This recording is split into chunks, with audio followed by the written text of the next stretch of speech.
Depth has always been a minority trait. Western society is not neutral.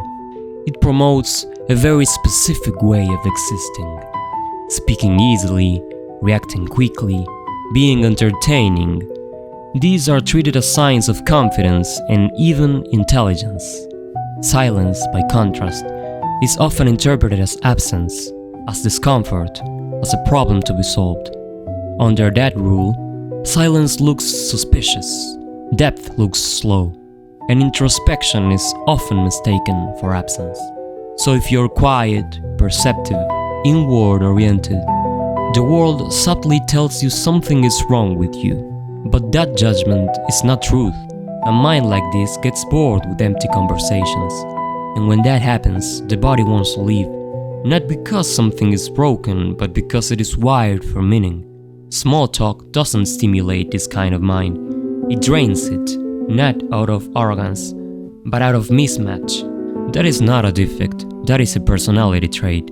Some people build attractiveness through surface energy, through jokes, through presence that fills the room. Others build it in depth, in conversation, in attention, in silence that listens.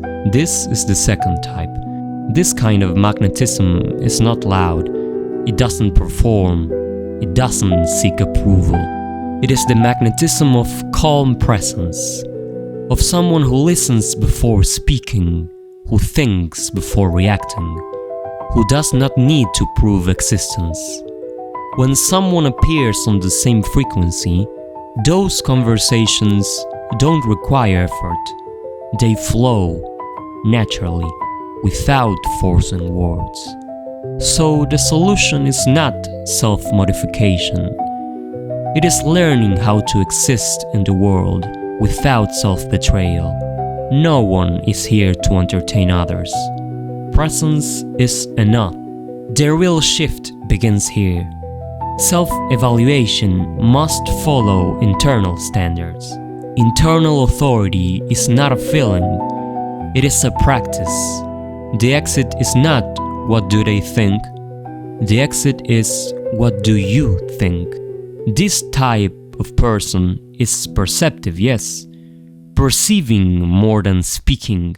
Speaking without intention feels unnatural. When words are used only to fill space, the mind goes blank.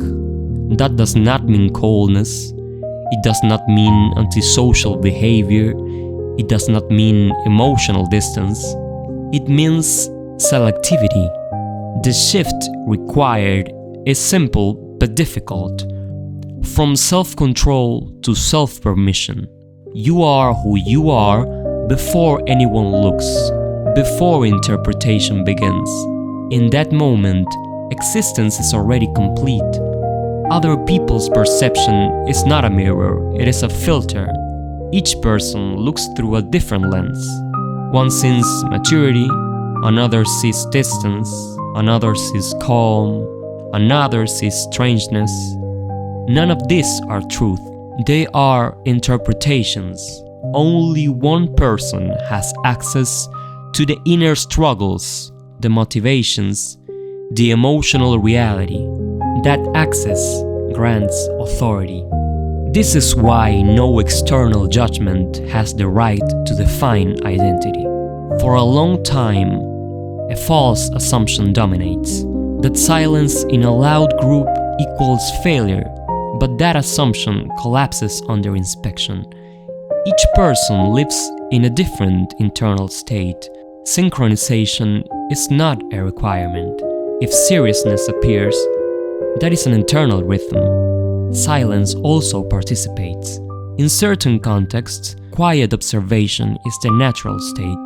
Discomfort does not come from silence itself, but from the fear of interpretation. The moment it becomes clear that no one can define you, that fear weakens. Being serious among laughter is not coldness, it is emotional integrity. No performance, no false mood, nothing is missing, nothing needs fixing.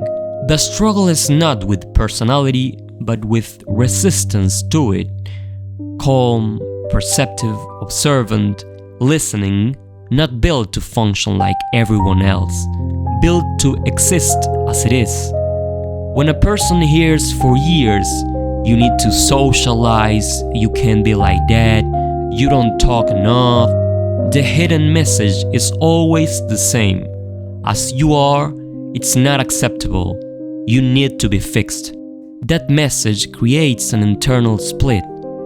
Self-surveillance begins, comparison, correction, not because something is wrong, but because the measurement was wrong. This way of being in the world observes more, speaks less, chooses carefully. It has social costs in massive environments, but enormous advantages in depth, focus, and internal coherence. The key correction is internal and decisive. This is not failure. This is a different function. Then the deeper question emerges. If this profile doesn't fit, why does it exist at all? Because humanity does not survive on expansive sociability alone. Evolution always required multiple roles.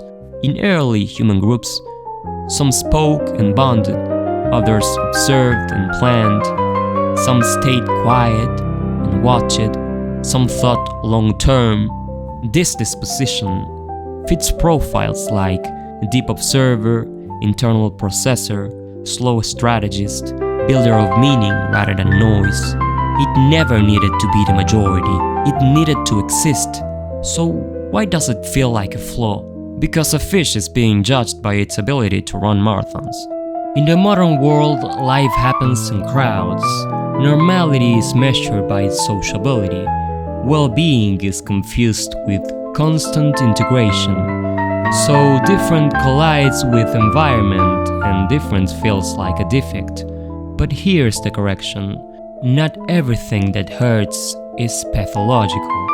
Sometimes it hurts because the context is wrong, not the nature. The real question is not, why am I like this? The real question is, why expect comfort in spaces not designed for this mind? Expecting fulfillment there is like expecting silence at a fair. Belonging, comfort, and even attractiveness depends on context. And there are contexts where this nature does not disappear. It becomes useful, becomes valuable, it becomes visible without noise. Reading clubs, writing workshops, language courses, seminars, debate spaces, study rooms. In those spaces, a quiet mind does not fade. It fits, it contributes, it belongs. You don't adapt by reshaping yourself. You adapt by choosing your room. Some places hide you, others let you shine.